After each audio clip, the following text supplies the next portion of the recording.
Welcome back to the podcast. I'm your host, Jeremy Miller. Every week, I chat with fascinating people from all walks of life in order to bring you knowledge, inspiration, and insight.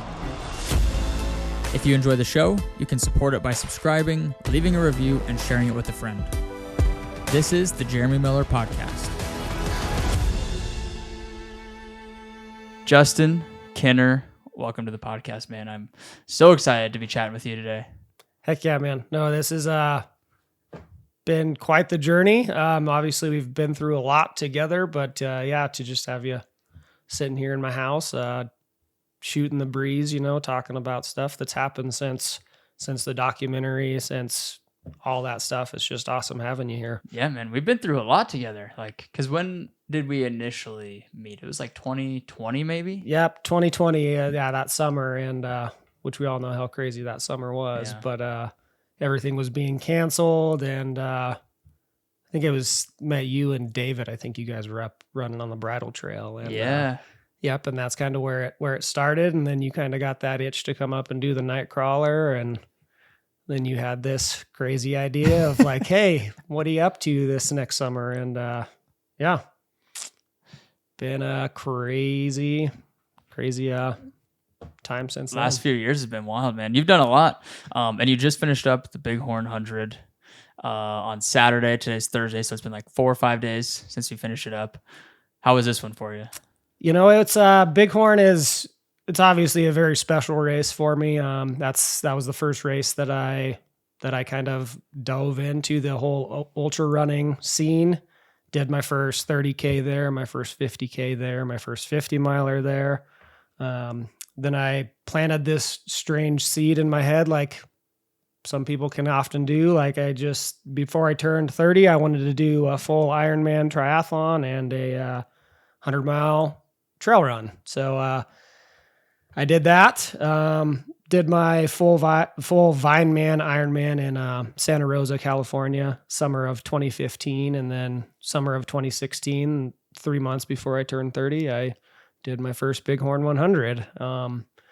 Bighorn, it's just, since then I've done races all over the country, obviously. And it's just, they just do it so well. They do it right. They just treat everybody so well. And it's every bit of 100 miles of wild and scenic that it just keeps coming back every year.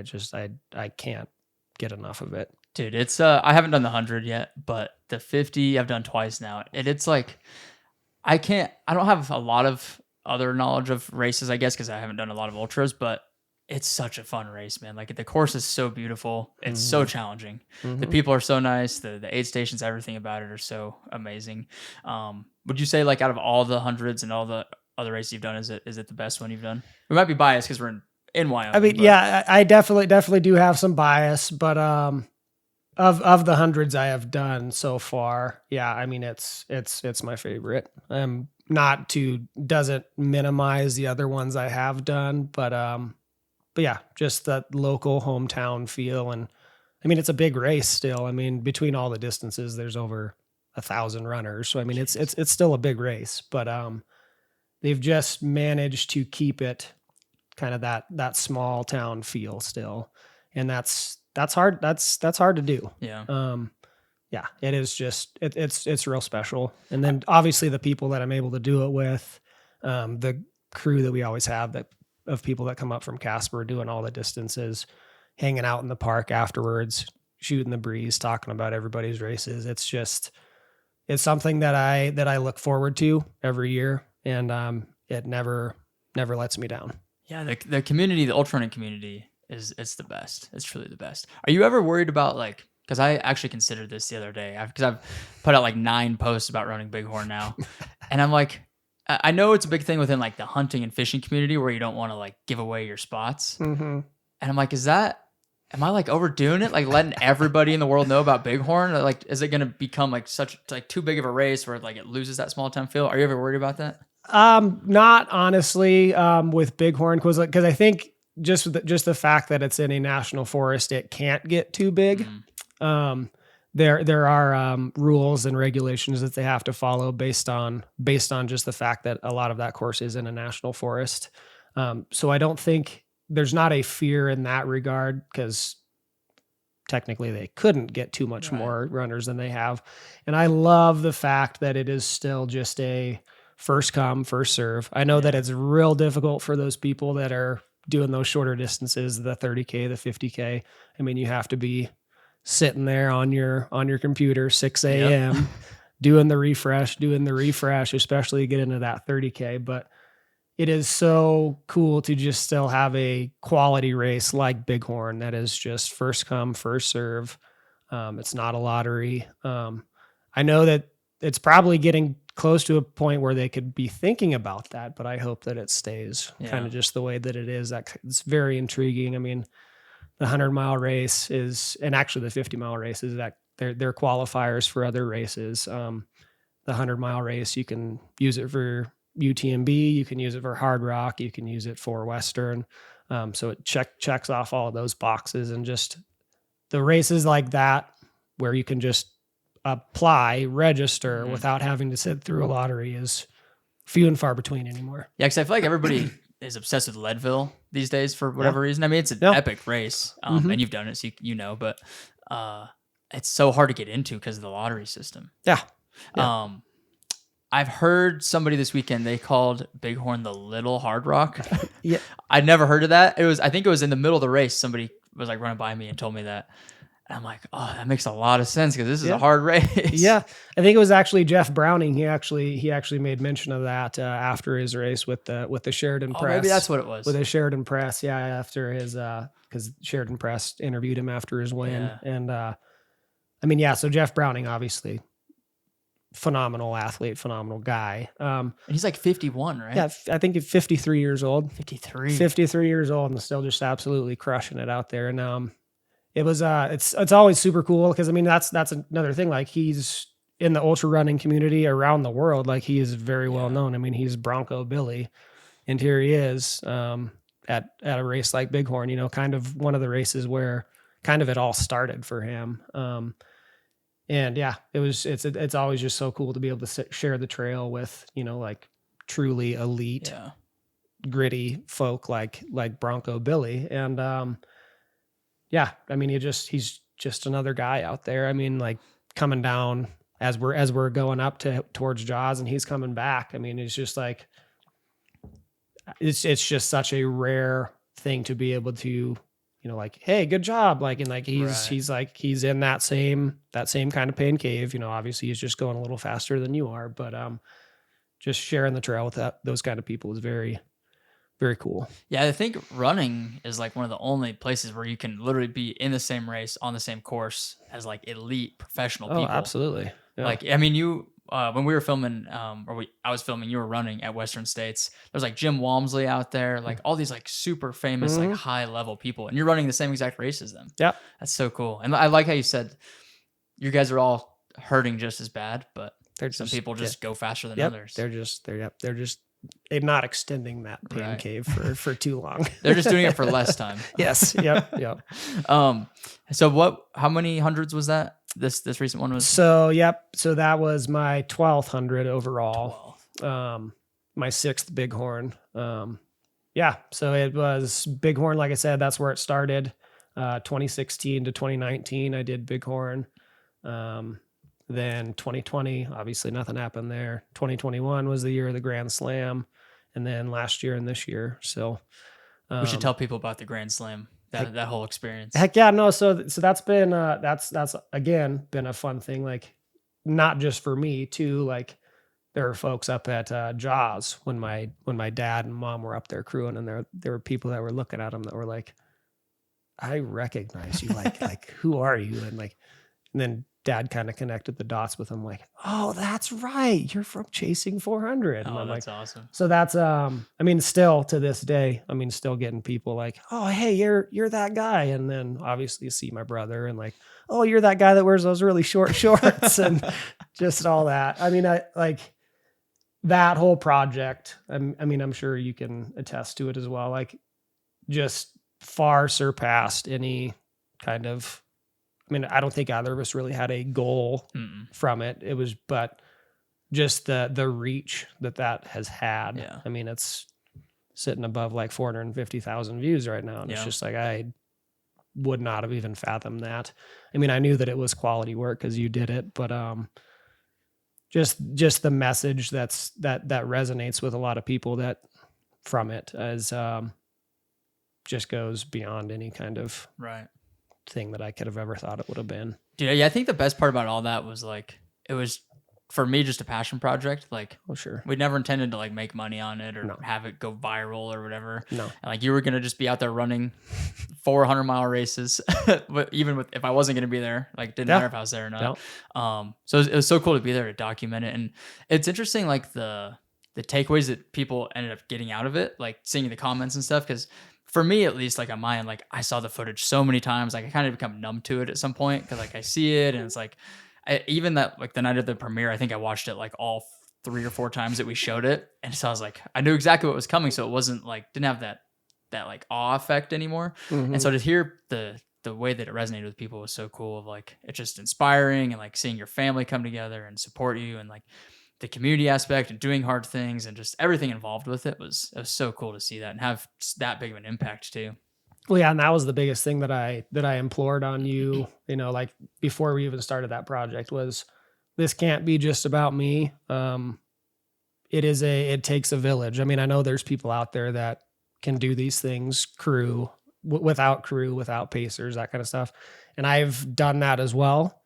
But what I have found for me is that it doesn't feel near as fulfilling if you don't have those people there that have, you know, been there for you throughout everything. It's just so much more fulfilling to have those people there, and implored on you to include that side of things. And you just did an absolutely phenomenal job of doing that. And something that honestly we'll never be able to truly thank you for enough. Yeah, dude, it was such an unforgettable experience. It was so much fun to be out there. And that was like my first experience at a 100-mile race, and we did 4 of them, and it was within like 13 weeks. 13 weeks ago. Yeah, and it was, just to tell people, it was Old Dominion out in Virginia.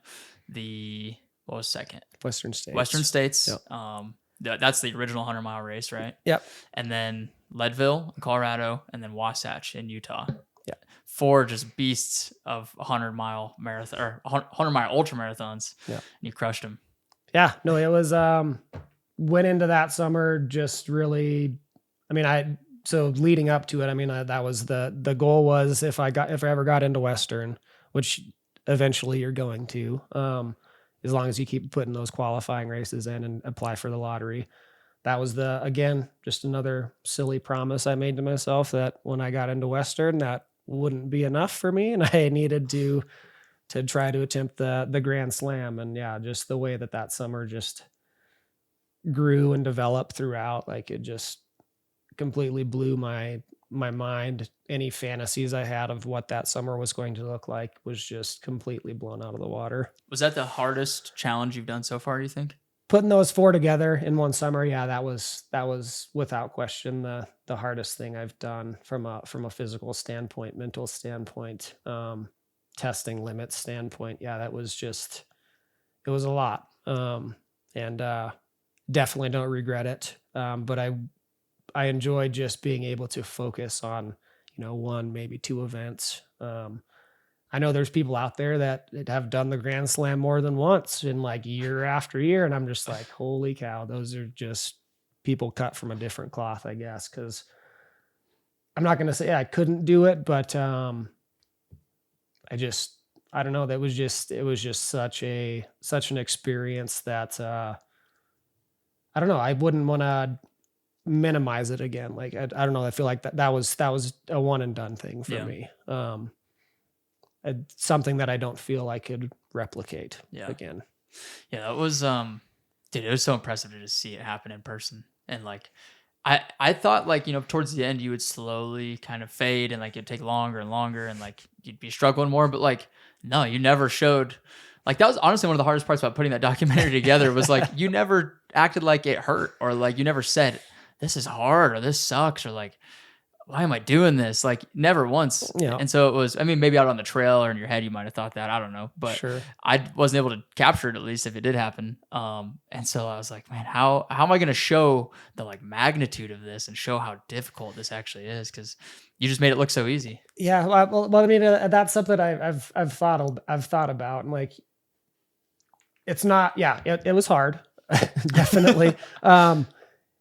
You definitely don't want to normalize doing something like that, because it's not something that a lot of people have done, Right. can do. And yeah, it's just, I don't know, for me, especially that summer, I never lost a sense of why I was doing it. Yeah. So in those dark moments when they did come, like, I never had to reach far to find that reason, like, that reason wasn't just about me. It was about everything leading up to those races that summer. Like, for instance, it was 5 years of putting into Western States, like, it was not just that summer that was in play. It was, truly, the way I look at it, it was truly the whole kind of like upbringing of, doing hard things, growing up outside, doing things in the mountains from a very young age with my family, and being able to be there, capture that with my family. Like I said, I never had to reach far for a reason for why I was doing it. It got hard, absolutely, but I never had to think about, like, why are you doing this? Like, Really? it was just, it was there. It was organic. That was what I was supposed to be doing. I truly felt that. That's powerful. Yeah. That's cool. So you like that, to put it concisely, I guess, like your reason is just like, it's what you're meant to do. It's what you're supposed to do. I mean, I truly, I feel that way. Absolutely. There's just, it's hard to explain. But yeah, it's just a feeling that I get that when I'm doing those things, those hard things out in the mountains and those places that I love, really digging into that pain cave and just, pushing those limits. It's just something that it just makes me feel like the most alive. I can't explain it any better than that. I just feel different. It feels right. It feels like one of the things I was put on this earth to do. Yeah, I feel like that's so rare for people to be able to like genuinely say that, Mhm. that whatever thing they're doing in life, they're like, this is what I was meant to do. Yeah, no, I think one of the harder things is like trying to find and replicate that feeling in other aspects of my life. Have you ever been able to? Close. I've been close with other things for sure. Like, with coaching, for example, that's another thing that, I enjoy doing with race directing, with doing the night crawler, helping with the skunk hollow sneaker chase and that kind of stuff. But, it's something that's close. That's a way for me to give back. And, that's something that I definitely have a passion for. And then also the work that I do, being able to help people, from a training aspect. I've always loved and had a passion for helping people. And those have gotten me close, but never quite like being in those moments, having those experiences with myself, with other people, with other like-minded people, doing those hard things, like in those awesome places. I mean, like for example, at Bighorn this year, I mean, just like, again, like I've done that race 6 times now. And, those moments, those high moments, those low moments, they've been different every single year. But like, holy cow, just to keep yourself present and in that moment at night, looking up, there wasn't a moon, millions of stars. Just, I can't tell you how many times I just stopped, like, and just looked up in the sky and just like, was just like, holy cow, how special is this to be able to be doing this right now? Like, not thinking about the future, not thinking about things that have happened, just like truly immersing yourself in that moment and just being like, holy cow, this is special. Yeah, those moments are unexplainable. Was there like a moment where you realized that running was your passion, like this was your calling, or has it been like a slow build up over time? It's interesting, my kind of journey towards ultra running. and just how that has developed and grown. Because growing up, I mean, running was very much, I mean, I've always enjoyed doing like cardio type things, you know, like I grew up running, grew up playing soccer, grew up cross country skiing. But running for me, like from a high school age, middle school and high school, it was used as a way for me to stay in shape for skiing and soccer. Those were my two big things. Growing up was Nordic skiing and soccer. And then I don't know exactly, honestly, what it was with ultra running. I think a big part of it was helping, crewing, pacing my brother John at Leadville in 2014 and 15. I mean, at that point I had done, you know, a couple 50Ks, some 30Ks, that kind of thing. But like, there wasn't like a thing that had just grabbed me and been like, yep, this is what you need to do. How old were you when you did that, the first? I think my first 50K was either 2011 or 2012. I think it might have been 2012 was my first 50K. 2011 was my first 30K at Bighorn, as I mentioned. So you were like mid 20s, Yep. Because you're 37 now. Yep, mid 20s. So yeah, I think I truly was, and I think people who've obviously seen the documentary, they'll it's kind of just a repeat of that. Like 2014 and 15 at Leadville with my brother, you know, witnessing my brother who'd always has been that guy for me, you know, like anything we ever did growing up, like we did because of my brother, like in the sports world. Like he ran cross country, so we ran cross country. He cross country skied, so we cross country skied. He played soccer, so we played soccer. He did tracks. I mean, like literally that was kind of just how we did things, and it was always with the support of our family.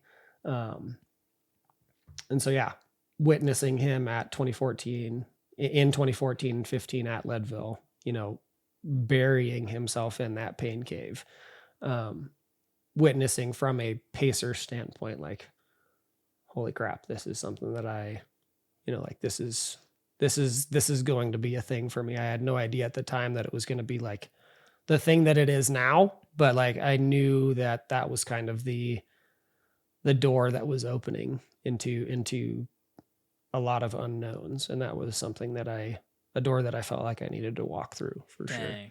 That's awesome. Yeah. So it's always been, you know, you've always been doing stuff with family. So that's always been a big part. Did you, before you got into trail running and all this, like, did you know what you wanted to do with your life? Like, did you have like any clear idea? Not truly, honestly. That's always kind of been a moving target a little bit, I would say. And I think that kind of goes well with kind of the ultra running thing that I've found. Not that you don't need to have plans and that kind of stuff to do these types of things, but like I said earlier, I've always known and I always knew that helping people was going to be a thing for me. Be it teaching like I had done, or, you know, training like I'm doing now, coaching, like that has always been a passion for me, has been helping people push those limits, test those limits for themselves, just kind of reach out, seek that best version of themselves. That's always something that I've sought out for myself. And if I can be any kind of catalyst for anybody else to do that for themselves, I was going to do it. So as far as like landing on like a career and that kind of thing, like not specifically, but I knew that that was a thing that I was put on. Another thing I was put on this earth to do was to help people. That's awesome. And so, yeah, well, you're definitely doing that. That's kind of been my MO, and that's what I continue to do and I continue to love. So Dude, I can't tell you how big of an inspiration you have been to me. Like, I always knew I wanted to maybe do 100 miles or whatever. Like, and I'm like, maybe I should one day. I don't know. But after seeing you at the Grand Slam and like just hearing more about your story, and like it's just so inspiring that you're making me want to go out and do stuff. Sure. And you made me sign up for Bighorn. Or you didn't make me, but you inspired me to sign up for Bighorn last year, and now I'm hooked. I'm like, I just want to come back to Wyoming every single summer Yeah. and do one of the distances. Eventually, do 100. Yeah. So you're definitely right on track with that idea of just inspiring people and helping people. Well, yeah, and just the message of like I talked about earlier with the documentary, and then just people that have found me through social media, Strava, Instagram, Facebook, people that like are just reaching out like, oh, this is so inspiring, and like people that are like, I'm doing this and I'm doing that, like, and you're a big part of that. And I'm just kind of like, that's cool, Yeah. but like at the same time, like not expected. Right. I'm just kind of sharing my message, sharing my story, sharing our story, and the fact that that's resonating with people is just like, it's more than I could ever ask for. I think that's one of the most powerful ways to lead people or inspire people, is to like just go out and do things. You not tell people to do things, and not say, hey, this is how you can get better, but go do it and show what the results can be if you go out and do stuff. Sure. Rather than telling them. It's like just leading by example, basically. And that's exactly what you're doing. Yeah. Well, and so that's one of the things that I'm always very cognizant of whenever I'm talking with people, like, oh, I've only done this. I've only done a half marathon. I've only done a 10K. I've only done a 30K. Like, no, stop saying only. I mean, like, that is a big deal. Like, yes, I've run 100-mile races.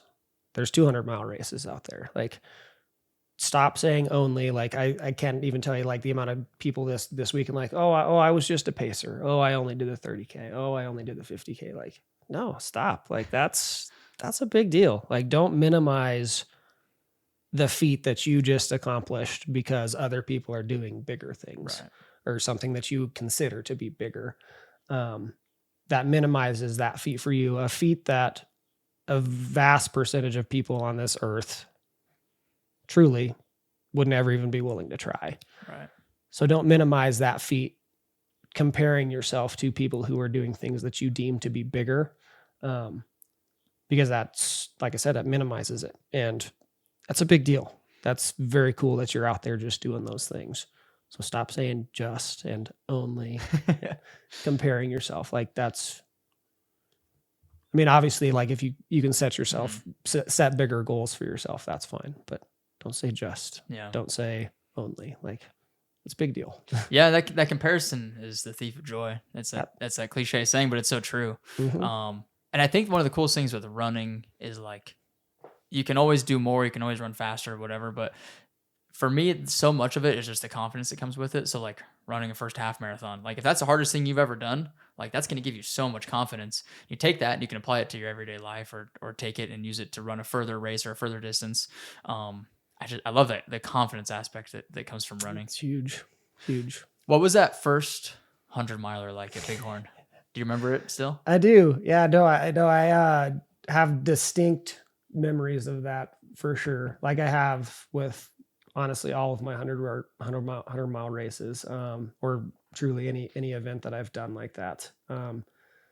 There's always distinct experiences that stick out from one year to the next. And yeah, Bighorn 2016, went in definitely all wide-eyed and bushy-tailed, just not really knowing what to expect. Was it 50 the furthest you'd gone before that? Yeah, 50. Yeah, 50 miler was the furthest I'd gone before that, and that had been a couple years. I think it might have been 2014 when I did the 50 miler at Bighorn, and then obviously some pacing stuff with John at Leadville that really planted that seed to like, yep, I'm going to do this. But yeah, Bighorn 2016. It was a historic. It was a hot year for sure. 2016 was.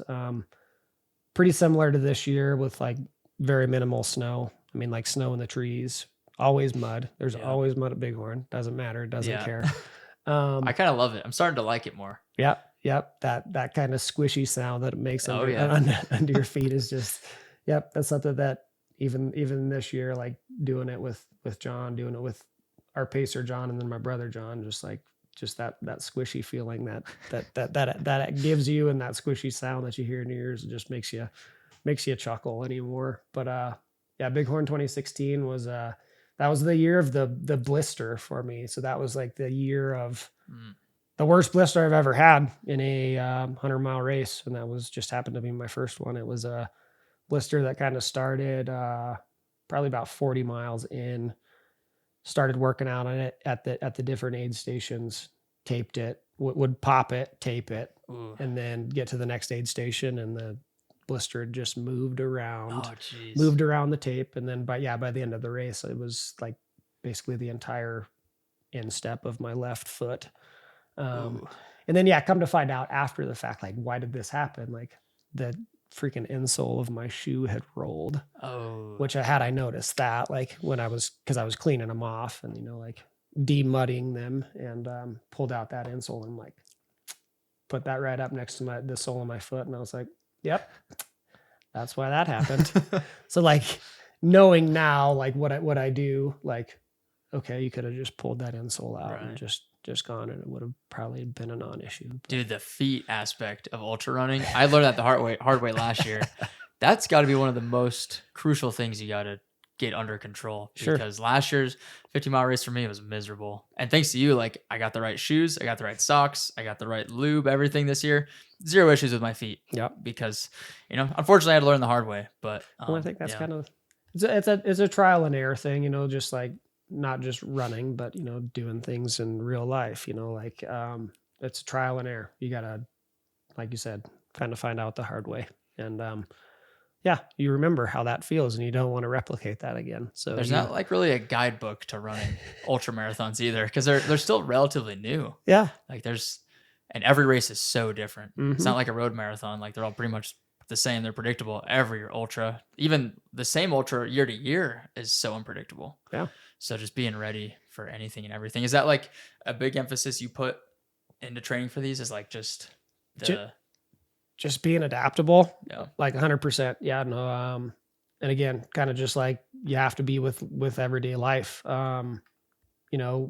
When things happen, when new challenges arise, just being able to adapt to those challenges and be able to move with those challenges. And again, with a race like Bighorn that I've done 6 times, like, you kind of, you develop an understanding of, like, okay, this is what happened this year. You're always going to know, like, those marshy sections up towards elk camp. Those are just always going to be a thing. So just being able to be like, okay, just knowing that that's coming, and that it's just something that you're going to have to deal with. Everybody's dealing with it. Not putting yourself under that umbrella and thinking that it's only affecting you, because it's not true.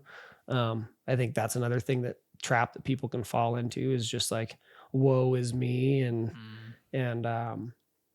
nope, there's a lot of other people out there dealing with the same stuff. They're just dealing with it in different ways, maybe, but you are not on an island doing an ultra race. You can be on an island if you put yourself there, but there's a lot of people out there that want to help you, that want to get you to that finish, that want to get you to whatever goal you might have. And I think that's one of the biggest things that I take away from that ultra running community, is just that misery loves company. Everybody wants everybody. I truly feel that everybody at an ultra race wants everybody to achieve that goal, to get to that finish. And that's something that's rare. Right. Very rare. Yeah. In anything in life. In anything, but especially in the athletic realm. Yeah. Yeah. That's one of the most obvious things that I noticed within ultra running. Like, from the first experience I had, was everybody's so encouraging, and nobody's out trying to, like, beat other people necessarily. Like, I mean, I guess that maybe some of the elites are racing more, but I think even then, hearing some of them, like, they're trying to beat themselves. They're trying to beat a course record or beat a previous PR or something. They're not really trying to race somebody else. And even if they are racing somebody else, they still want the other person to do well and finish. That's a cool part of it. Where did that come from? Because I've heard you talk about that a lot, about, like, I'm not the only one out here suffering. Everybody's going through it. Everybody's dealing with the mud and the rain or whatever. Where does that come from? I don't know. I think just, honestly, it's just from keeping yourself present for me. Not comparing yourself to others. Like, the only person that you should compare yourself is to yourself. that's something that I guess maybe it's just something I grew up with. I knew that I would be my own worst critic. I knew that I grew up being the coach's kid. Um, so I was always grew up being told like, you're going to have to work the hardest.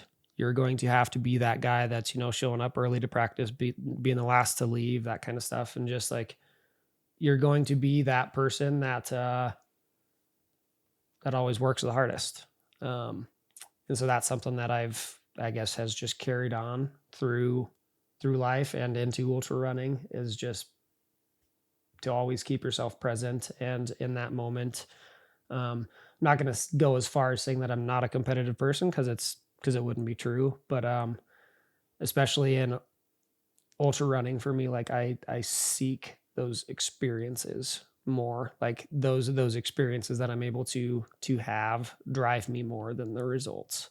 And so, yeah, at a race like Bighorn, to be out there towing the line with so many people, but especially my brother, and then catching up to him, and then him being kind of in that kind of low spot of like, oh, you and John should just leave. Like, I'm not in a good place right now. I'm like, not leaving you, brother. Like that's not something I'm going to do. There's been races where I have, I've just been feeling better. And, John's just like, I'm good. Go. And I've done that. And, honestly, it's not as fulfilling. Cause again, my brother, he's the guy that has, gotten me into this. So to be in those moments, sharing those experiences with him, it's very emotional in the moment. It's very much type 1 fun when I'm out there experiencing those kinds of things with him. Even though, you're both, 70 miles in, you're both hurt, Right. but like, that's not type 2 fun for me, because it's fun in the moment and fun in reminiscing. Like it's hard to explain. I know that many people don't have relationships with their family, with their brother, with their siblings like I do. But yeah, it's just a very special, visceral feeling that I get, being able to experience those things like that with him out there. That's so cool. That's so powerful. And like you said, not many people get to experience that. I mean, you can maybe have it with a friend or something, but to have it with your like blood brother, that's such a cool thing to be able to do and experience. And I don't blame you for not, for sticking with them and not wanting to like go ahead. Cause I could see that for sure. Like it's not, you might finish faster or something, but you're like, what's great. What's that? Yeah. It's probably, like you said, it's just more fulfilling. And then seeing you guys finish at Leadville together this in 2021, that was so cool to see. And then I didn't get to see you guys finish this year, but I saw you guys come in together at the 50-mile mark at Jaws. And like it almost doesn't feel right if you guys aren't together now. Yeah, no, truly. So like any race we've done, like, so we've done Bighorn together now. So that was his fourth finish at Bighorn this year. And so, yeah, there's been 2 years that we've finished it together, and then 2 years that we haven't finished it together of his 4. And yeah, kind of like I was just talking about a couple minutes ago, like, honestly, like looking back on those experiences, they're all great experiences, but to be able to be out there with him, starting that race together, finishing that race together, like all the little things that can happen in between the start and the finish, like there's just a lot of unknowns out there, and just to be able to start at one point, and then 100 miles later, like you're finishing at the same time with that person who was like the catalyst who got you into this. Like, yeah, it's just unreal to be able to do that. That's amazing, dude. I kind of interrupted you a little bit ago about the first 100-miler. I was the blister kind of the main, the most memorable part of that. That's the experience that sticks out with Bighorn 2016 for sure. Beyond the fact that it was my first 100-mile race, first 100-mile experience racing with Adam, good friend of mine to this day. Maggie, her first 100-mile race, friendships that, were a thing then and definitely have not gone away, have grown even stronger, even deeper connections with. So yeah, those are things that always stick out. But yeah, the blister was kind of like the physical side of things that I remember, but like just, from that mental side of things and from that whole like doors opening side of things, like, yeah, just those experiences with those people that I continue to have, with the same people. Yeah, it's unreal. When you finished that first one, did it just make you realize like, wow, I can run 100 miles. Like, what else can I do? Yeah, there was definitely a little bit of that. I've never had a race that I've finished to this day, where I'm like, I'm never doing that again. That was obviously the case in 2016. Like I finished that race and I knew instantly I'm going to be back.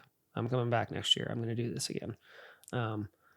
Hopefully not have a blister again, but I'm going to come back. Like that's never been a question for me. In any of the races I've done, like I've never had, you do get that from people like, oh, I never want to do that. Like I have just, I mean, I guess I don't have that short-term memory. I just like, I feel like it's pretty rare though Yeah. to hear somebody say that. Yeah, It happens, but there's something about it. Mm-hmm. You finish it and you're like, wow, I didn't die. I'm okay. I can still walk around and move. I probably could have kept going if I had to. Yep. And I think if you have any sort of like, even the like 1 ounce of like drive in you to keep doing things, like you want to go out and do it again and experience that whole thing. Yeah, the 100-mile distance for me, for whatever reason, is just that's my jam. I just not that the shorter distances aren't fun. They're just, for me, they're not as fulfilling. It does kind of make me wonder, like, okay, you kind of have this 100-mile thing figured out. Like, what do you want to do next? Just being that person who's always, seeking those, pushing limits and stuff for myself. But I still just haven't gotten to a point yet where I'm like, okay, I need to go try one of these 200-mile races. Maybe it'll happen someday. I'm not saying it won't for sure. But yeah, at the moment, it's just those 100-mile races are just, they're my thing. That's 100 miles is so far. And you've done it 12 times. Yeah. It's impressive, man. Yeah. So after, was it High Lonesome last year? Is that where this like whole health thing kind of started happening? So it was probably going on. It was probably going on then, unbeknownst to me at the time. But yeah, so kind of backtrack, rewind a little bit. So my experience at Bighorn last year was very. So I guess the best way I can describe it is up until last summer, I was a very low maintenance runner, like for myself, for my crew. Like it was very kind of like you attested to, like you make it look easy. Like, well, it's not easy, but it'd always just been kind of low maintenance. It was, crew knew what I needed at the aid stations. They'd have it ready, hugs all around, and I'd go back out. Last year at Bighorn, had something going on. We're still not entirely sure what it was. But yeah, the first 40 miles of Bighorn last year were a grind.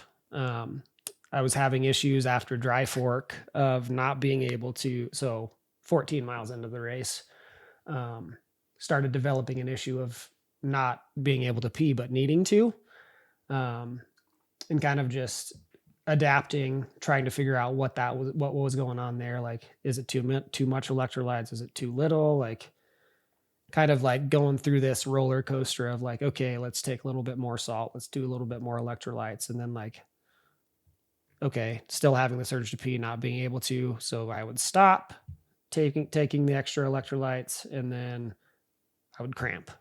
Like, and that was just kind of the roller coaster that would go on, from, yeah, like I said, like 15 miles until Spring Marsh. So, roughly 40 miles in. So there was a 6 to 8 hour stretch in there where I was not peeing and needing to, like would stop to pee and try. Nothing would happen. I would just have this like shooting sensation of like, holy crap, this isn't good. Couldn't run. Like anytime I would run, just like the jostling of running was just painful. And, so I was like, okay, I'm going to walk. And at that time I was like, okay, I'm going to just walk to Jaws and pull out. Like, cause that was truly where I was at. Cause I was just in that point where like, for me, I've always reached those moments in a race where like, okay, yeah, this is painful, but it's not getting worse. And you kind of just flick this switch. I flip this switch and like, okay, I can handle this. But that was a case at Bighorn last year where that was not the case. Like things were actively getting worse. Like the longer that I was out there walking along, pushing myself, not being able to pee, things were getting worse. And I was like, okay, I'm going to pull out. And then got to Spring Marsh. Like I said, they sat me down, checked my vitals, all that. Everything from a vital standpoint was okay. But they were obviously concerned that I hadn't peed in over 7 hours at that point. So they sat me down in a chair, sat me down in their little medical tent there, and gave me like the saltiest, like half of a baked potato I've ever could ever imagine trying to stomach again.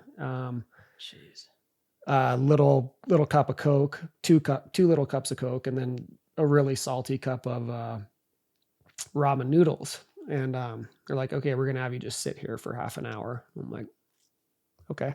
Like, it's not like at that point, like it's not going to hurt. Cause like I'm already not in a good place physically. And so yeah, those 30 minutes passed and they're like, all right, you can go. And I kind of just told them, like, they're like, we've radioed your bib in to elk camp. So they kind of know to be looking for you. And kind of just told them my plan. I'm like, I know my family is at the turnaround. Like I can walk to the turnaround. I'll be fine. And that's more than likely where I'm going to pull out. And that was my plan. So yep, left Spring Marsh and it was probably about a mile and a half, maybe 20 minutes later after leaving Spring Marsh, kind of had that same feeling of needing to pee, but it was like, oh wait, this is different. Like barely got my shorts down and was like, oh my Lord, like the floodgates open and I was peeing and it stung like hell, but it was finally releasing. And I don't know, I don't know if it was just kind of like divine intervention or what, but literally like minutes after that happened, walking along the trail and I find this horseshoe sitting on the ground. And I'm like, that's my lucky horseshoe. That was what I triggered in my own head. I'm like, that's my lucky horseshoe. I picked it up, hung it on this tree, started running, and it was good again. Like running wasn't painful anymore.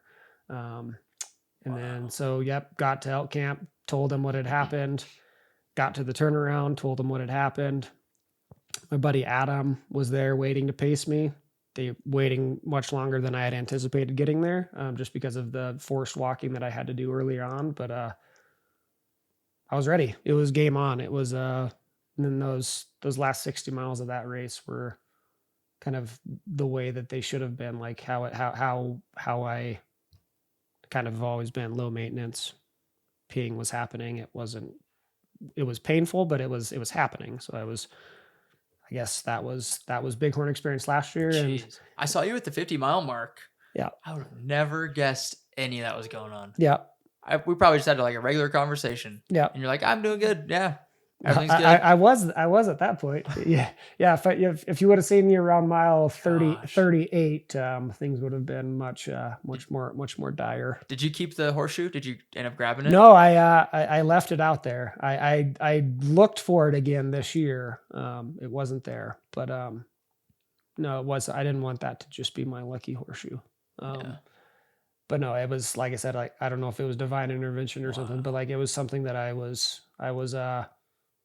meant to find in that moment. And, just kind of gave you this feeling of, okay, things are going to be okay. Damn. So yeah, then And you finished the race, everything. finished the race, was able to negative split the course, obviously, because which is something that I've always known was a thing you could do at Bighorn, just the way that it's the elevation profile and it's kind of a net downhill that last 52. Always had been a thing. Like, obviously I wouldn't recommend doing it the way I did, but yeah, it was a fun last 60 miles of being able to just run like I wanted to. So then, yeah, fast forward to August of last year, attempted the Lean Horse 100 down in South Dakota. And again, it was one of those races that I kind of just felt this thing like I need to go try this. We had lost my grandfather, and he'd always loved the Black Hills. It was always a thing that we enjoyed talking about, reminiscing about all the memories from growing up with, my dad and my uncles growing up, and it was Black Hills were always a special place for him. So that was something that I felt like I needed to do. There was something tugging me towards it. It wasn't a race like I would typically sign up for. It's not a mountain ultra. It's all on the Mickelson Trail. But there was something pulling me to go do it again, or to go do it.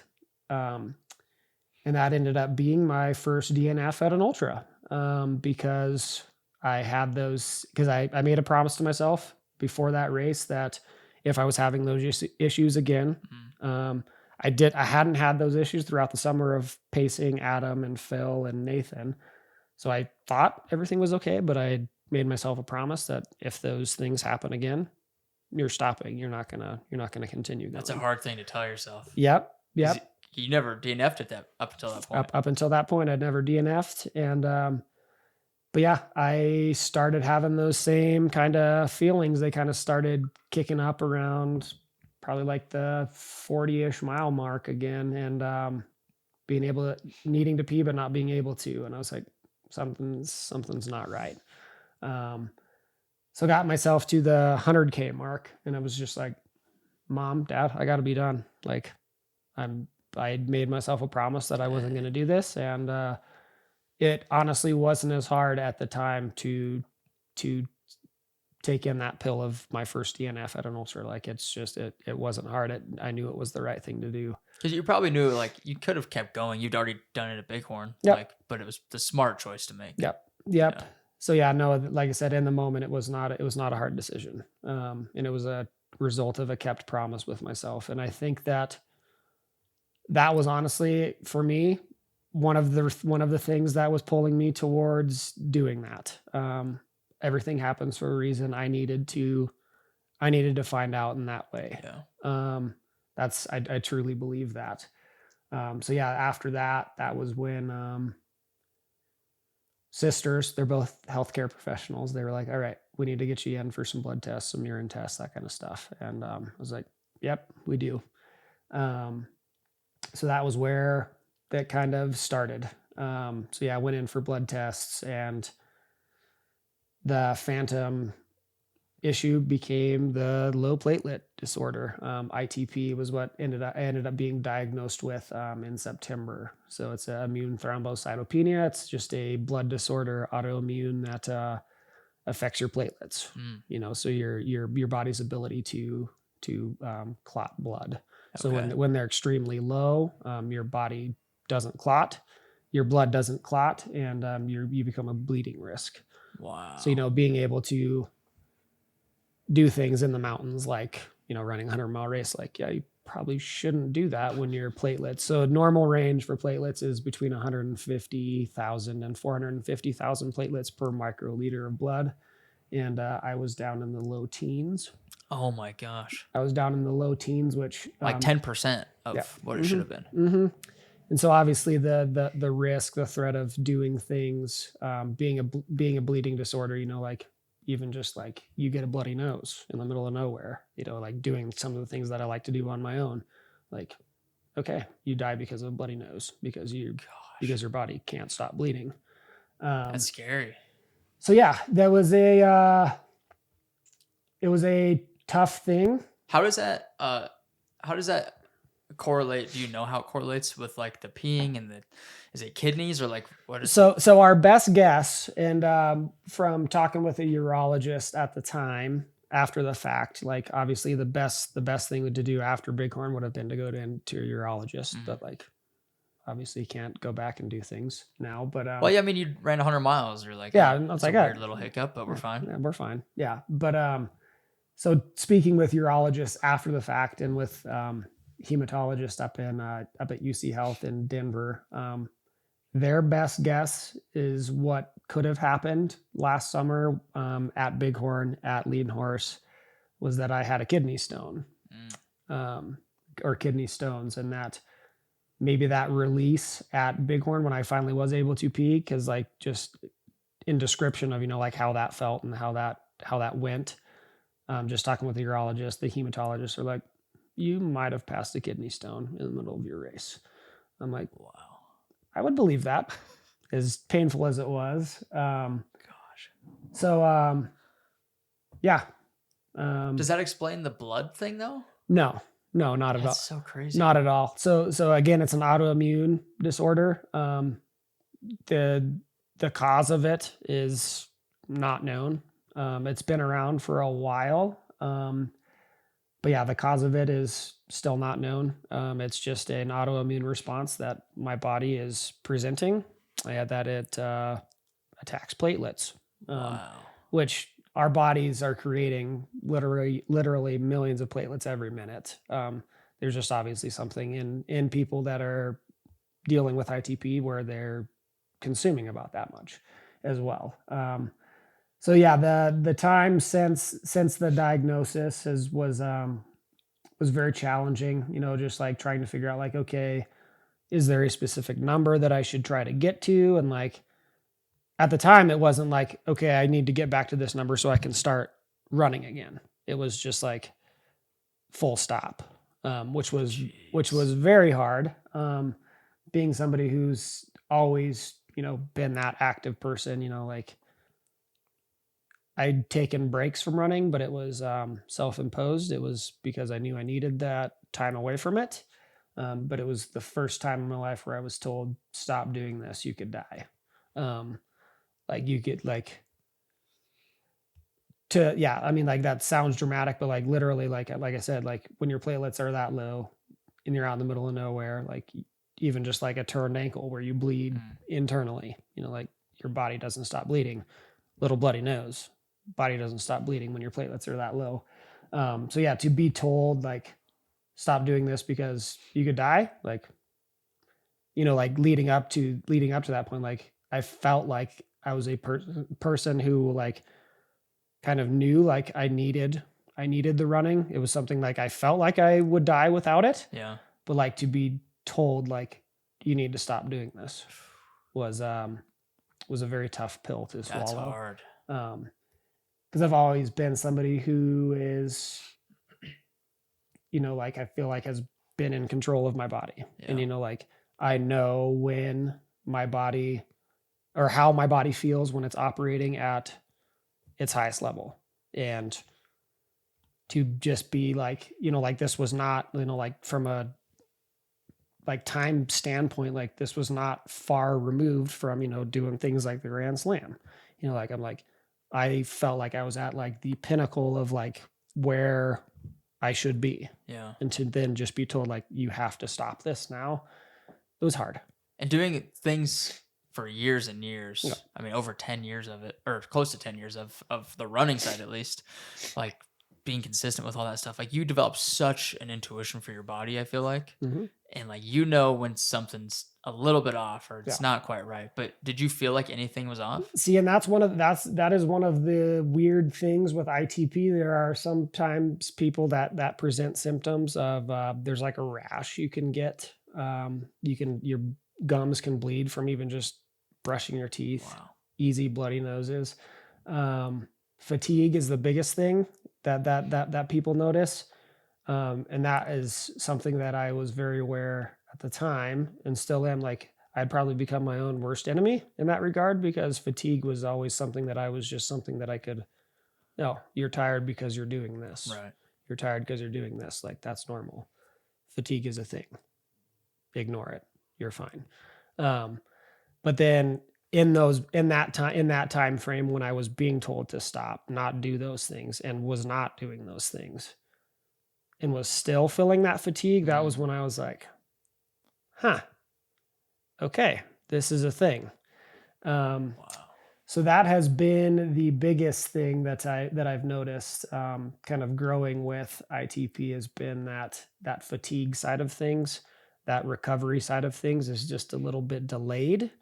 But it's something that I'm learning to live with, and kind of just have kind of made that switch within myself. Like, there was a time in there where I saw ITP as a barrier and something that was just like something that I needed to fight, something that I needed to battle. But then I flipped the switch of, nope, it's just a part of me. It's something that I'm going to have to deal with for who knows how long. Could be something that I deal with for the rest of my life. Could be something that randomly goes away. I mean, they really don't know. It's a disease that's been around long enough, but they still, there's just so much they don't know about it, as far as how long it's going to last, if it's going to be the rest of your life, what kind of treatments you're going to need, what kind of treatments your body are going to respond to best. And once I flip that switch of being able to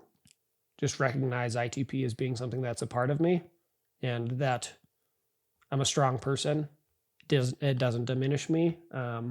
When I was able to make that switch from a mental side, was when I was okay with kind of just relearning, teaching myself to do hard things again. Yeah.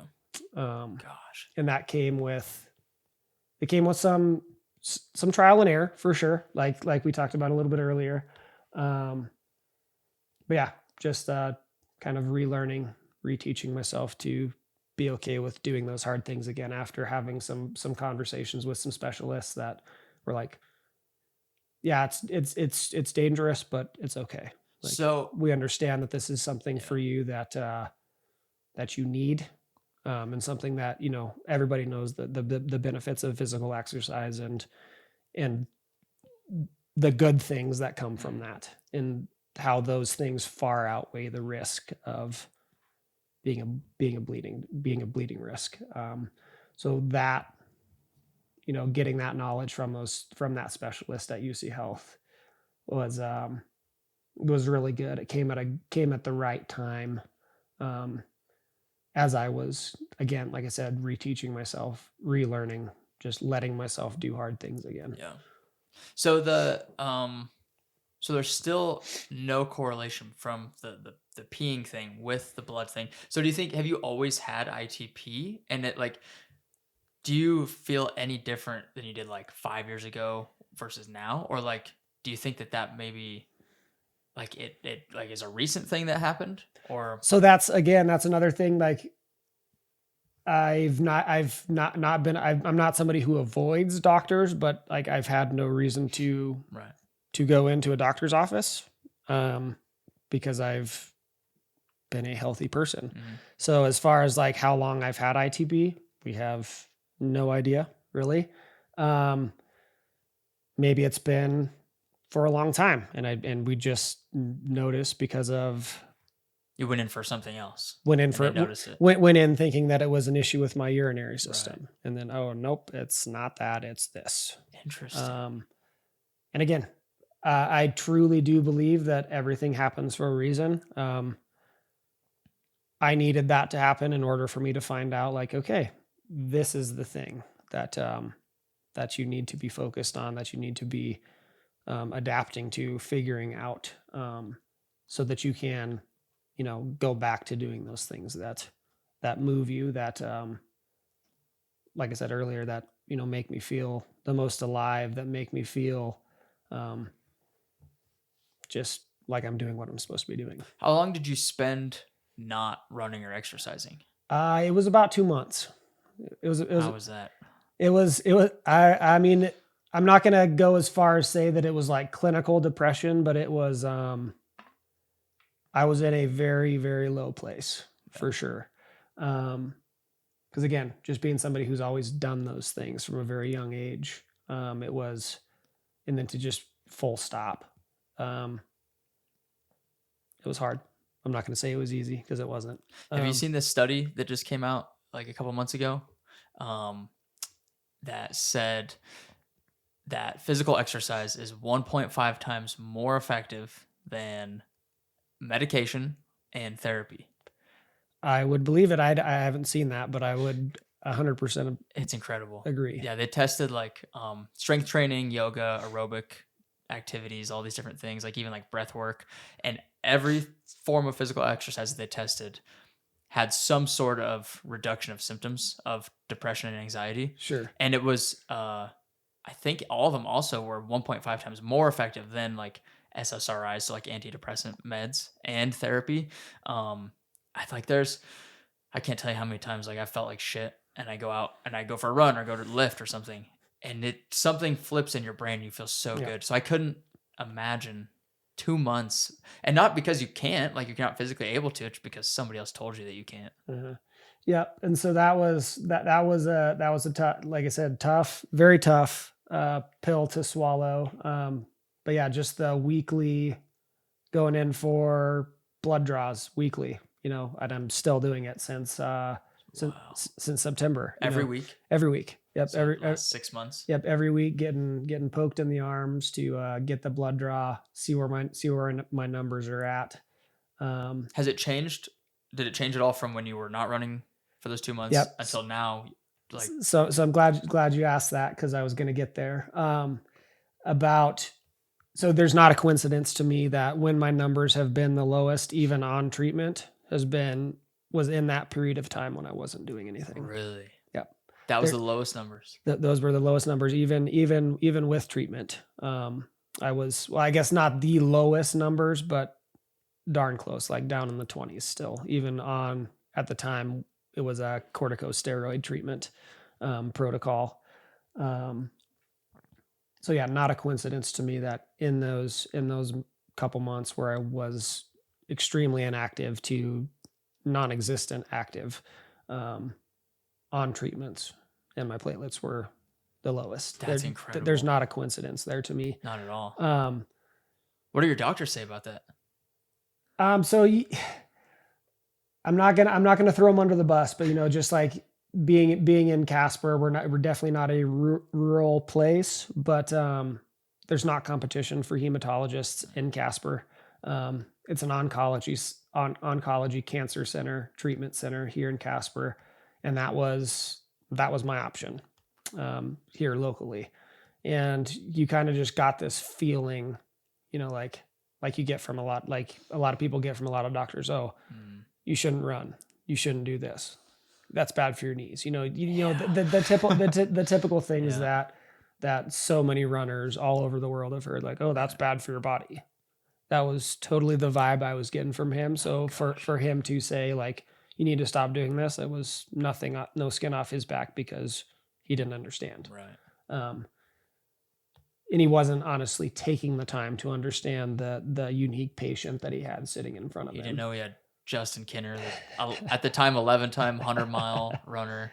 Yeah. That's a very different human than somebody off the streets. Well, and just, like even trying to have those conversations with him of, like I mentioned, like I am somebody who knows what my body feels like when it's performing optimally. And I know that this isn't it. And for him to just say, well, that's just kind of your reality right now. It's like, oh my gosh, dude, you don't get it. Like, I need this. Like, jeez. I need this. And that was, again, something that, looking back now, like, I'm grateful that it happened, because I had always kind of knew that the feelings that I get from being able to do those types of things, like, I always knew that was something that I felt I needed. But when it was taken away from me, to be able to have that feeling and know like, okay, this is a thing, like I truly do need this in my life. Like I said, looking back now, I'm grateful that it happened. Not something I would say like I'm glad it happened, but it happened the way that it was supposed to. Dude, I saw this thing on Instagram the other day. It was like heroes. What was it? It was like heroes come from pain and villains come from pain, and it's like it's just a matter of the choices you make when that pain enters your life or when something traumatic enters your life. And it's like you could have easily taken that doctor's recommendation and this diagnosis and been like, oh, I guess I'm not running anymore. But instead, you're like, and you could have let it totally ruin your life. Like you could have become depressed and all this stuff. Like just let it totally eaten you up. But instead, looking at it on the flip side of like, oh, this is like a blessing in disguise of like, I needed this to just prove to me that how much I need running and how much you need movement and how much I love this stuff. And just using that like pain or that negativity and looking at it from a perspective, okay, how can I learn from it? Yep. Yeah. And it took me longer than I would have wanted for me to get to that place. But I recognize that there's a purpose for that. There's a reason to that as well. It took as long as it needed to for that switch to flip. But yeah, like I said, looking back now, everything happens the way that it was supposed to. Yeah. And it's something to this day now, like still living with ITP, that I'm not worried about my numbers anymore. I'm just worried about how I'm feeling. Yeah. Because that was something that, for months on end where it was just like blood draw, check the numbers. Like, and I was just so laser focused on getting my numbers to a certain like standard because of that's what I was being told. Like, this is what we're trying to get to. That's what I was being told by my specialist. And, when I was able to just like let it go, don't worry about the numbers, base your life on how you're feeling. Again, that was just a big aha moment for me to just gauge my life as I always had based on how I was feeling. Did you have any worries about any of that going into Bighorn for this year? I did. So I had truly no like performance goals going into Bighorn this year, which is hard for me to say. It would be my first big event since the diagnosis with ITP. So I truly just went into Bighorn this year with the goal of staying in control of my body. Something that I never had previously had to set as a goal because I felt like I was always in control of that. But it was just a mindset that I developed, grew throughout my training, learning to teaching myself, learning to do those hard things again, that like everything I was doing had a purpose, and every strength workout, like every little hiking session, like everything like rooted in that idea behind what I was doing was stay in control of your body. So that was the goal going into Bighorn. And yeah, that was to be present, stay in control of my body. Just that was it for Bighorn this year. And to be able to do that, honestly, I was peeing more than I would have liked to have peed, but knowing where I was last year, that's a far better end of the spectrum to be at than where I was last year. And it felt right again. It felt like where I was supposed to be. Yeah.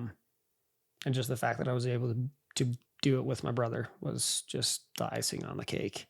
Yeah. So that was the goal going into Bighorn, stay in control of my body.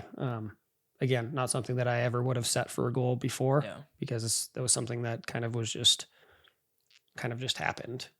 Didn't you you ran like close to a PR, right? Yeah, I did this year. Yeah. So last year was technically my PR at Bighorn. Last year was. Last year was. Even with all that shit. Even with all that. Yeah. Holy Even cow. with all of it, even with all that first 40 miles of a lot of forced walking. Yeah. So last year was a 25:07 at Bighorn. And then this year, we got ourselves. So I caught up to John at Spring Marsh, going out this year. So 40 miles in. And was sure to find the guy. It was the same medical guy that they had last year at Spring Marsh. I told the same guy last year, told him this year, I'm like, you freaking saved my race last year. Did he remember you? Yeah, he did. Yeah. He did. Yep. And that's another great thing about Bighorn. Like those crews, those volunteers that are out there in those aid stations, like they come back year after year because they just can't get enough of it. That's awesome. But yeah, found that guy. Pointed him out like, dude, you saved my race. Yeah, I don't need you this year, but you saved my race. That's awesome. So yeah, that's where I caught up to John, was just before Spring Marsh. And then yeah, we got to the turnaround definitely with a reasonable buffer to be able to go sub 24. But at that point, like, my goals didn't change. Like I didn't shift from like, okay, I'm in control of my body, let's go do this. Like, no, like I was in that flow state where I didn't want to tempt fate. I was in that flow state of just like in control of my body and in that moment with my brother. And that was something that I didn't want to push. So yeah, we got to the turnaround, came back. I think we left Footbridge a little bit before 1:00 in the morning. So, I mean, like the 24-hour thing was getting closer to not being a thing, but at the same time wasn't a concern for me. It was more of a concern for John, like my brother, because that was, again, his hardest section for Bighorn. The 4 years he's done it has always kind of been that top of the wall coming out of Footbridge to cow camp. So like 69 to like 76-ish miles has always been his kind of nemesis at Bighorn. And it continued again this year, because that was the section where, again, our pacer John was with us and he was like, you guys are moving better, you need to go. And I was just like, not doing it. I'm not ruining this. Yeah. So yeah. Damn, what was your final time? So final time this year for us was 25 hours and 17 minutes. Dang. So just off a PR, man. Just off a PR for me, but big, like almost like 2-hour PR for John, which that became the thing. Like, okay, the 24 hours isn't probably going to happen, but we're going to get you a big 24-hour PR or a big Bighorn PR. I'm sure, like, just being able to finish the race, feeling good, as good as you feel finishing a 100-mile race, that had to be so gratifying, right?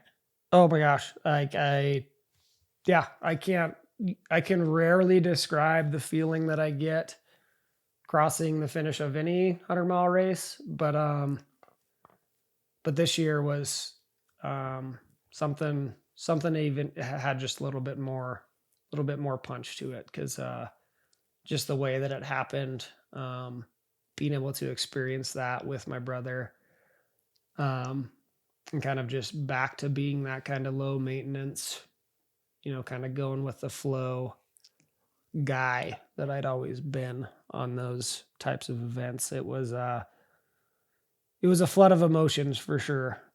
Just the way that it happened. Yeah, it was pretty indescribable. I mean, 6 months ago, you were told by a doctor that you should stop running totally. Yeah. Like, did you think back in September that, did it ever cross your mind of like, wow, I might never be able to run another 100-mile race? It did. Yeah, no, it did. And I think that was where I, again, felt that, that depression kind of sit in, just, it was,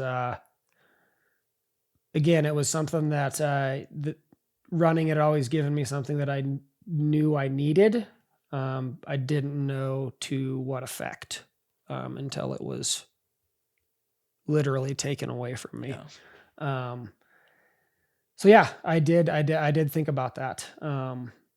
Throughout the race, like keeping yourself present doesn't mean you can't think about the past. It just means, like truly embracing that moment for what it is. So yeah, I did think about that a lot throughout Bighorn, was just like the gratitude of being able to do the things with my body that I know I am supposed to do with my body again. Yeah. It was a very hard feeling to explain. Yeah. For especially the people who've never really kind of been in that place before.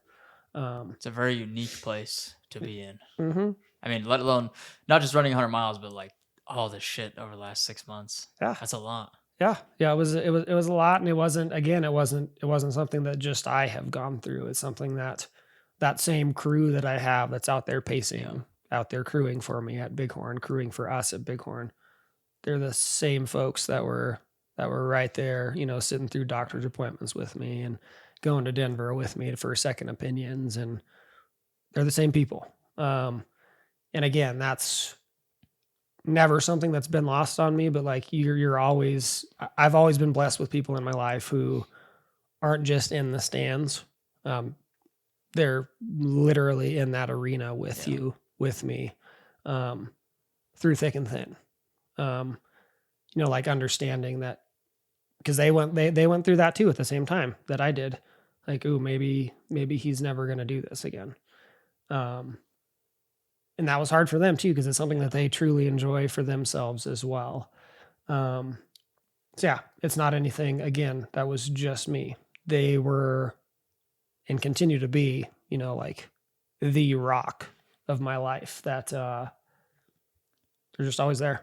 That's awesome. Dude, your family's the best. Yeah. Like seeing you guys together, it's I don't know, it just makes so much sense. Like when I see you guys together, like this last weekend, I saw your parents up there waiting for you at Jaws, and I'm like, yeah, it's just like, I don't know, puts a smile on my face to see you guys all together. And you guys, like you said, you guys do everything as a team, and when one person's affected by something or one person wins, whatever, you guys all are affected, you guys all win. It's a whole team effort. It's so cool. It's so rare, I feel like, nowadays to have a family like that, as tight knit as you guys are. So it's so cool to see that. Yeah, no, very blessed, to put it lightly, just with, I mean, that presence that's just always there. Never questioning, like, I mean, like there obviously was some concern this year when I, like, cause even in the midst of all this, like weekly appointments, like the Bighorn opened up in October, the registration for it.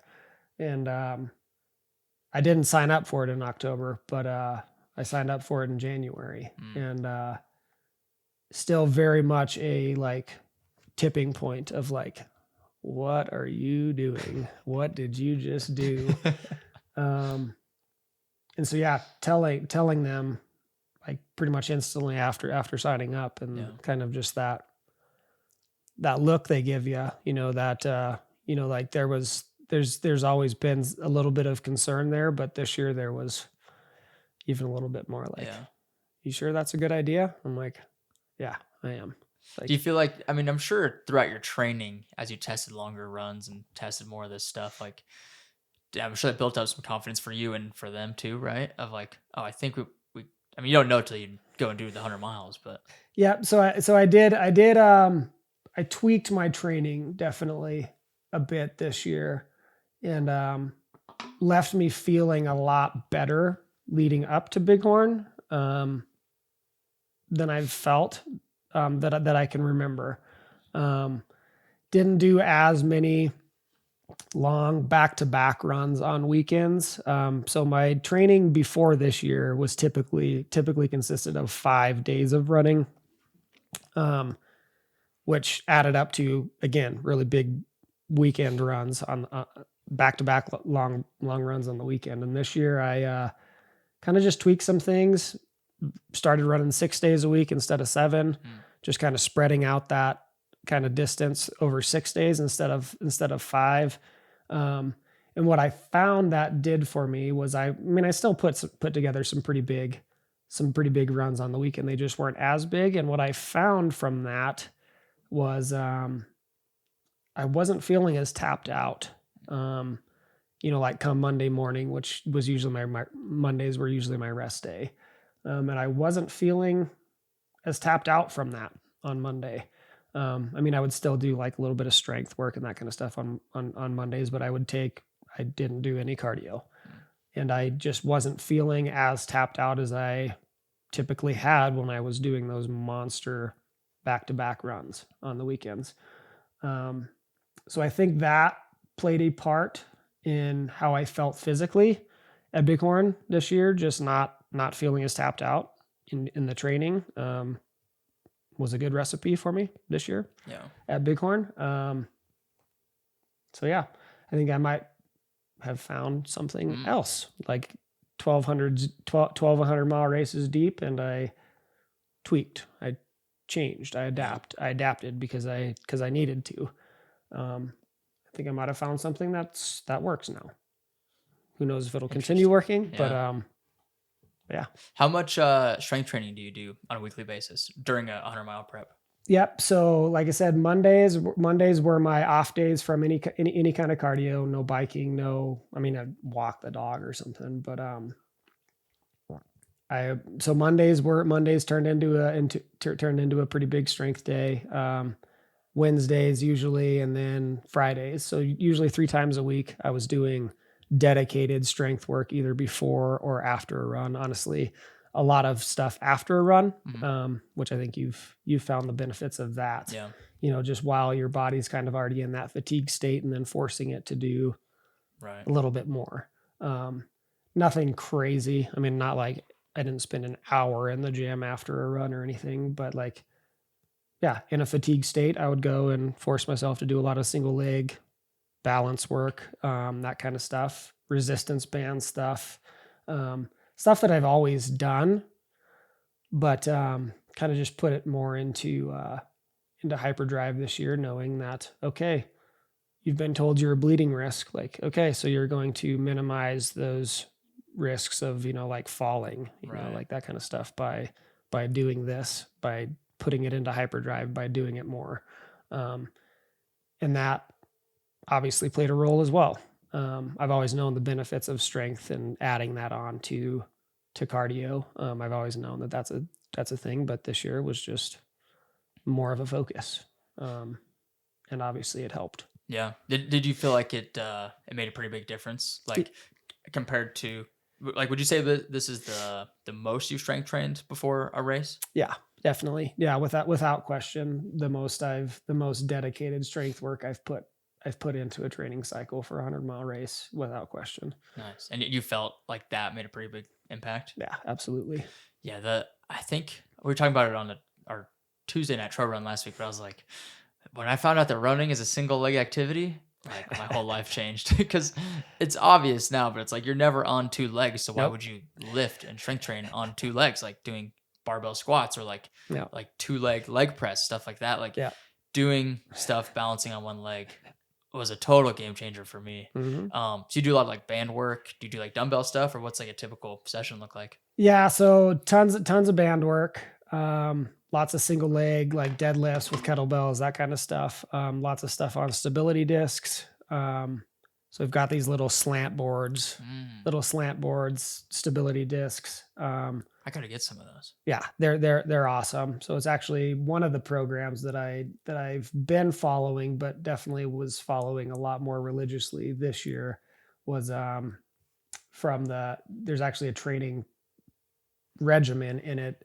It's his book, Eric Orton, his what is it? The Cool Impossible. He's got a little workout program in there for strong feet. And so that was something that I integrated a lot more into my training program this year. Just again, like, okay, you're a fall risk. We're not gonna just be like, oh, you're a fall risk. Like, I'm going to lean into that and not become as much of a fall risk by putting in that work. Yeah. So yeah, lots of stability discs stuff, lots of single leg balance stuff, medicine ball, kettlebell, yeah, all that Nice. good stuff. Dude, I love strength training. I think it makes me feel so good after I do Yep. it too. Mm-hmm. Like, because it's such a neurological thing. Sure. And it, I don't know. I love getting a good lift in after a run. Yep. Before run, after run. Yeah, no, it makes it either prepares or just makes you feel like, okay, I'm ready to go to work. Yeah. I'm ready to battle. What do you do for recovery? So recovery, again, something I kind of had to tweak a little bit this year. Just knowing what I know now and how my body just kind of has a delayed response to recovery anymore. So my folks, they've got Garden Creek in their backyard, which is great. So lots of ice baths. The natural ice bath. Natural ice bath right there. And especially after the winter we had, like, it was that video of you laying, yeah. you like submerged yourself into this giant snowbank. Yep. That was after You're just chilling. after one of our monster snowstorms we had in April. Yep.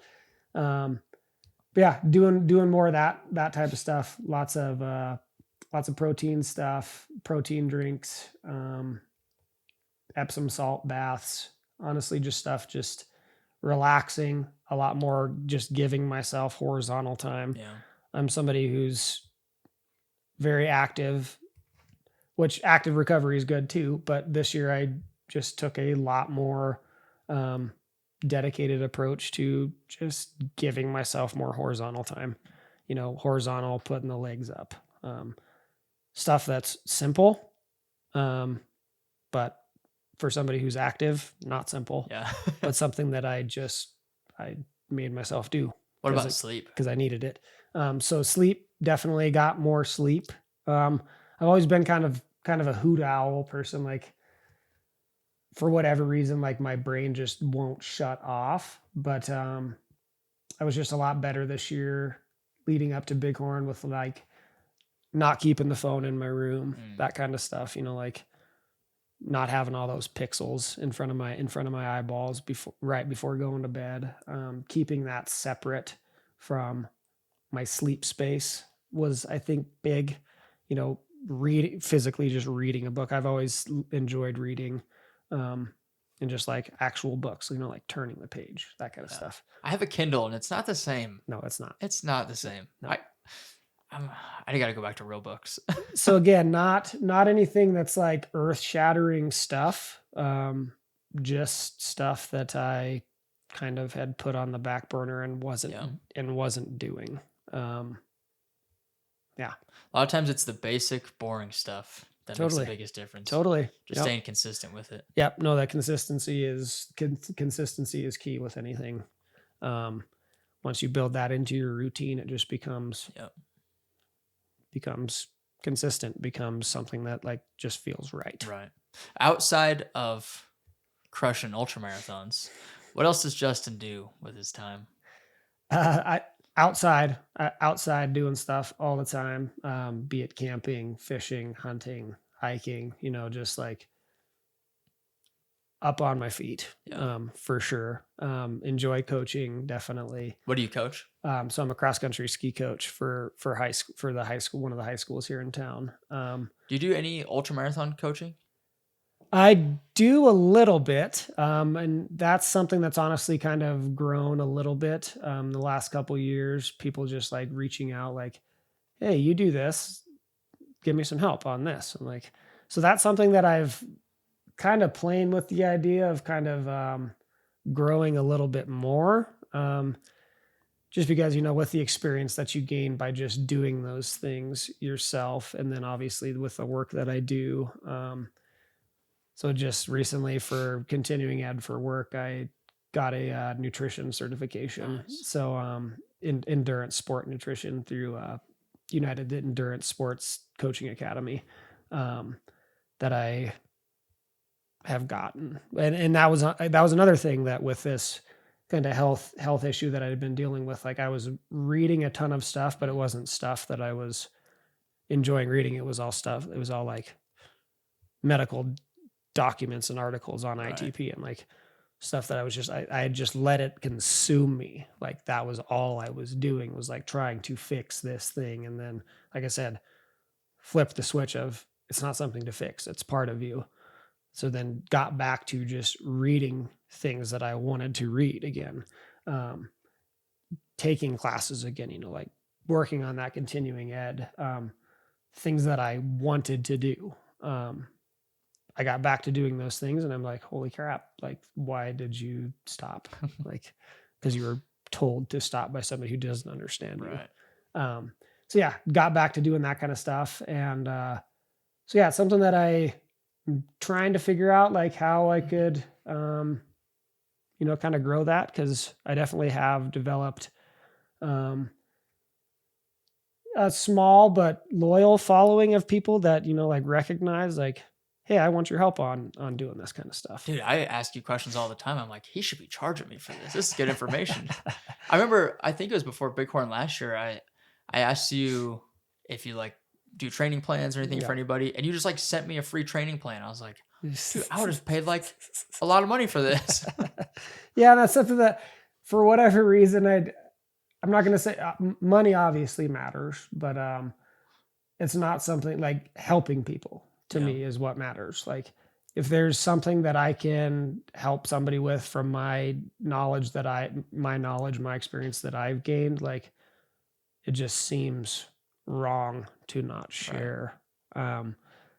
And my brother-in-law in particular and my sister, like they're kind of like, you're really good at doing this. Like you should do this more. And I'm like, yeah, you're probably right. You've built up so much knowledge and experience and all this stuff, like just from doing it. And in my opinion, that's the best way. That's who I want to learn from. I don't want to learn from somebody who like took a course or got a certification, but they've never done the thing. Right. It's like, you can read all the books you want, but you don't know what it's like to actually be out there doing it. I want to learn from somebody like you who's got the experience, who's done it 12 times. Yeah. Yeah. So it's something that, I might need to lean on you a little bit to, I'm here to help, to figure out, like that whole kind of marketing side of thing. Cause that's just, I've never been great at marketing myself. People kind of just have found me and they gravitate towards me, and I need to, lean into that a little bit more. Yeah. What I found from coaching too, and you probably know this, but like the more you teach somebody and the more you coach other people, the more you tend to learn and the more you come to understand it, because you have to be able to explain it to somebody else. Yep. And through that, you learn new things. And like sometimes somebody will ask you a question like, oh, I never thought of that. Yep. So then you got to go research it and learn about it yourself. And I think I love the coaching and helping aspect. So I'd love to help you out. Yeah. You don't need help with the coaching, but you know what I mean? Yeah. No, those shared experiences, like you said, like you just said, like just the way that people can frame things like, oh, that's a really good thing to think about, not just for you, but for me. But yeah, the knowledge that you can gain even just from helping other people is huge. Yeah. Well, I'm happy to help you out with some marketing stuff. Yeah. Get you out there. I mean, you're on the podcast right now. This is step one. There you go. There you go. What other events or things do you have planned? Do you have anything planned for the future? So yeah, I mean, going into Bighorn, I knew that was going to be something that, and obviously it's something that's always been special for me. I've got a map of the course I want one of those across my wall, but it's always been a special thing to me, a special event for me. And going into it this year, it was just even more unknown than I've ever had at Bighorn before. And I just went into it again, wanting to be in control of my body and not wanting to think about anything beyond being present at Bighorn, because it was going to be a big thing. So don't have any plans at the moment. I'll help my buddy Mike with his race up at Skunk Hollow. Nice. Do that one. Probably the 16. Just missed it last year because I was helping Nathan up at High Lonesome last year. Then obviously I'll have the night crawler coming up for me. Race directing that in the 7th year. And if you're looking for a hard and fun ultra marathon and you want to come visit Wyoming, come do the night crawler. You're the race director. Yeah. And what is the date on that? So yeah, this year the Nightcrawler is going to be on the 25th of August. So And explain what that race is, because it's fun. Yep. So it's up on Casper Mountain. So it's a 15-minute drive from Casper, Wyoming, on our kind of hidden gem of single track trails that we have up on Casper Mountain. We need more, but we make the most of what we have up there. I love it up there. And so yeah, it's a roughly 8-mile looped course that starts at 6:30 in the evening on the 25th of August and goes until 6:30 in the morning on the next day.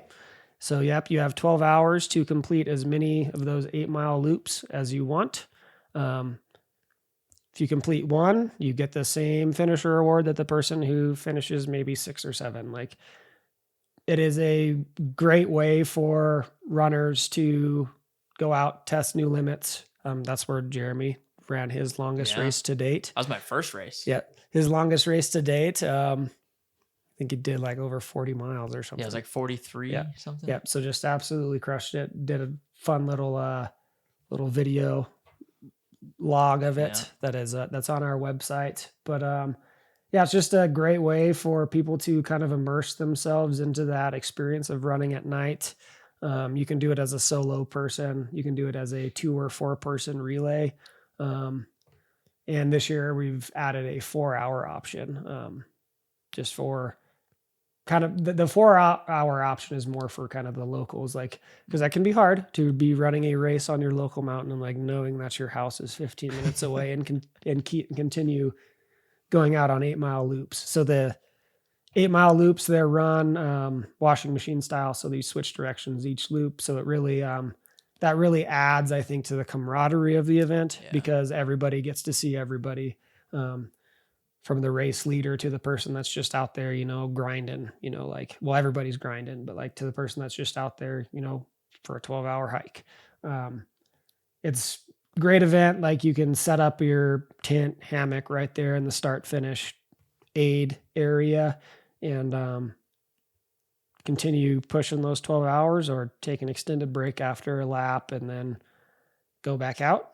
Yeah, it's been a real fun event that has been just a fun way for me to give back to that ultra running community that has given so much to me. And yeah, we're in our 7th year already. It's nuts. It's such a fun race. I would highly recommend it. What I just thought is, while you were talking, that was like the perfect.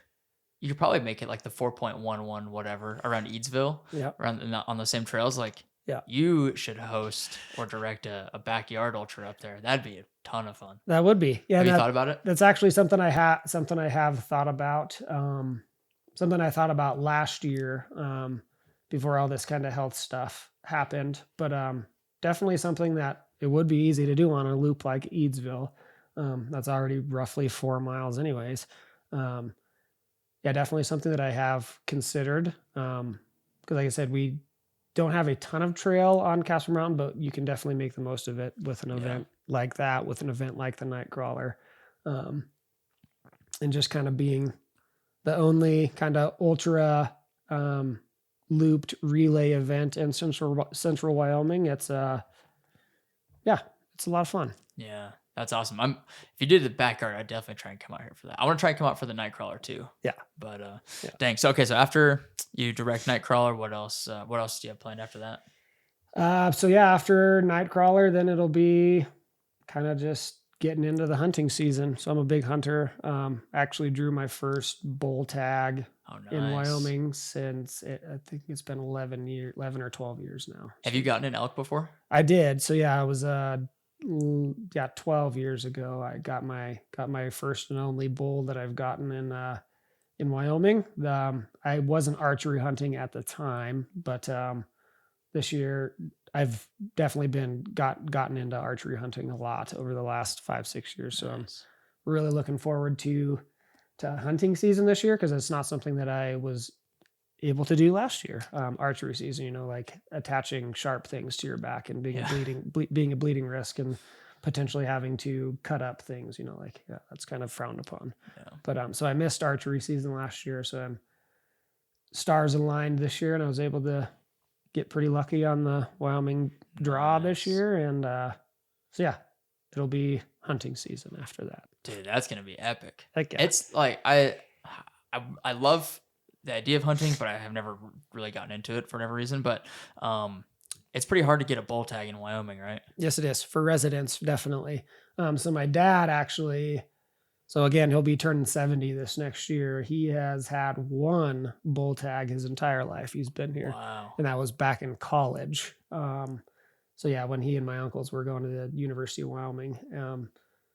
But he got a bull tag this year as well. I kind of just before the Wyoming draw this year, the application process, I was like, okay, Dad, how bad do you want to shoot a bull? And he's like, I want to shoot one pretty bad. I'm like, okay, well, here's an area right here where it's pretty much 100% draw. Like it's got an antler point restriction on it, but like if you want to shoot a bull, like this is the one to put in for, and he put in for, and he got it. So nice. So I'm honestly even a little bit more excited to be able to help him get that bull because yeah, he's, like I said, he'll be 70 this year and he's never shot a bull in Wyoming. So damn, that'll be fun. Pretty nuts. I'm excited to see what you guys end up getting this year. That'll be cool. So yeah, super excited for hunting season this year. What about after that? You got any like races you're kind of thinking about for later this year or next year?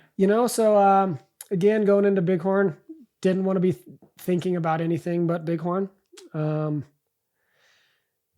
Right now, I'm kind of still just processing and kind of on cloud nine with how everything went with Bighorn, given everything we've gone through. There is a race in August, kind of backtracking a little bit from September, talking about hunting, that I'm kind of thinking about now a little bit. So it's in Wyoming. Yeah, it's called the Wyoming Range 100. Is that a new race? I just heard of that recently. Relatively new. So yeah, this will be the third year.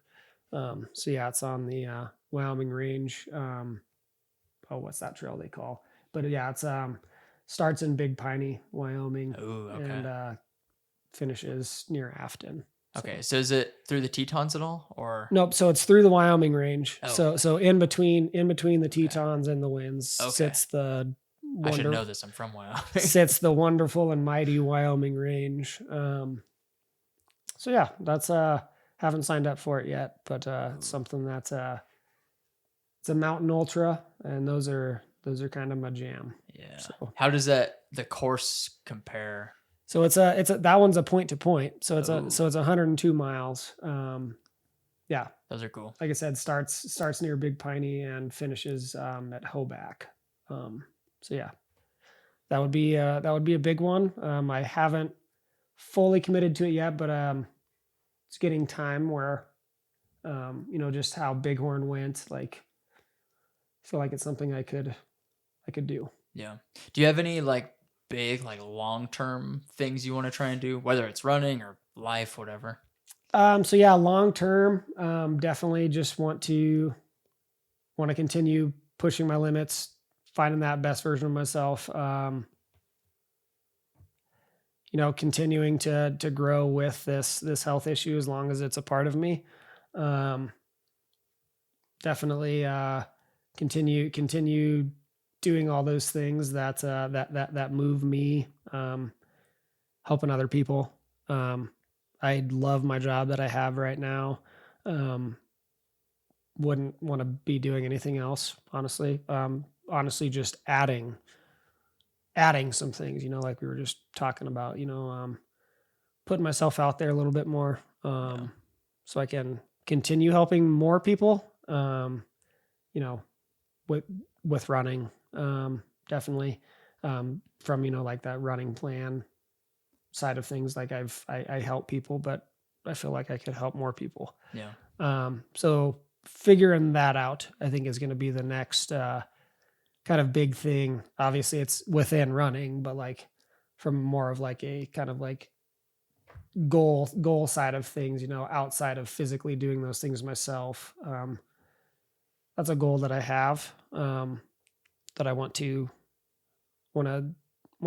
spread those wings out a little bit more and see if I can grab even a few more people that that want that help. That's one of the hardest things, I think, is putting yourself out there, because it's like the people that like yourself, who people want help from, like you're usually too modest or too humble to like put yourself out there and say, hey, I want to help people, or I can't help people, whatever.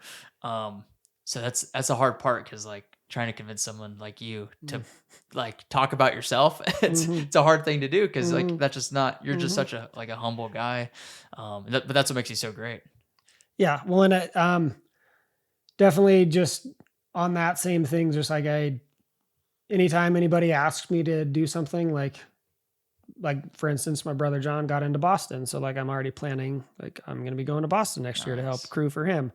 And I can't even tell you how many people I've had that like, do you have any urge to do Boston or anything like that? And I'm just like, I'm not going to say like 100% no, but like, because like just seeing those experiences of like you know, taking that left onto Boylston Street, and like the emotions and stuff that come that can come from that. I'm being somebody who seeks experiences, like that could be a pretty darn fun experience, I think. I'd recommend it. It's just I don't know, that whole idea of running fast on roads is just like completely different from anything that I've done recently. Maybe that's a good thing. Yeah. You know, maybe that would be an okay thing for me to kind of take a little detour towards. Man, I'd love to see Justin ripping some fast marathon workouts. That'd be something else. It would be something else. It's so different. I love both of them for different reasons, but I've come to learn, I think, recently, just probably over the last like week, honestly, that I love being in the mountains, love like running on the trails. It's so hard to beat, and it's fun going fast on the roads, but you just can't beat a beautiful trail run up in the mountains, being out there for several hours. Like there's nothing like it.